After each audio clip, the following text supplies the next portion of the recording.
So it's actually really funny that you bring this up. I sit on a board and we're interviewing for the executive director position. And um, that person was talking about their current role and how they feel like they're on a firing squad all the time and that you have to grow thick skin overnight. And then I like jokingly said that people say that I have a turtle shell.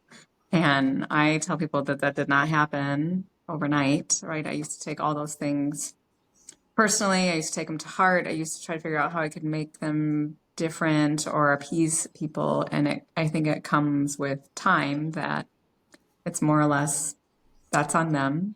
It's not on you. We don't know what they're going through, right? I think that's another thing is a lot of times people's comments are reflective of what's going on in their own life, or there's jealousy, or there's, different things that tie into why people say things. But, I think it's funny. We've talked to before in the past about people will say something about my, resting bitch face. And then the next person will be like, sorry, I almost watched a car accident. Um,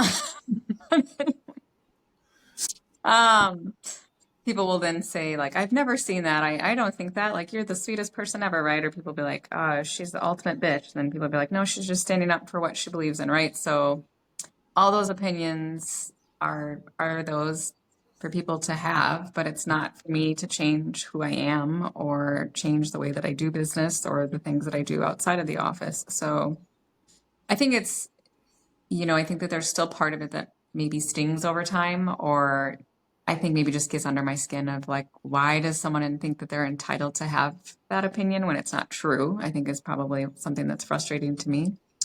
But I do really think that you have to be confident enough in yourself and confident enough in your long-term goals, your short-term goals to know that like those people don't matter, and it's really just your maybe five closest people that if they start to be like, hey, you're a little off or something seems strange, but someone that you haven't seen in 8 months comes along and tells you what they think, like, do they really have a pulse of what your life is like today? So for me, I think it comes with time, but it's also maybe having the right people around that if someone does say something like that to you, you could say like, hey, someone said this to me today, and that person will be like, yeah, no, like not worth your time.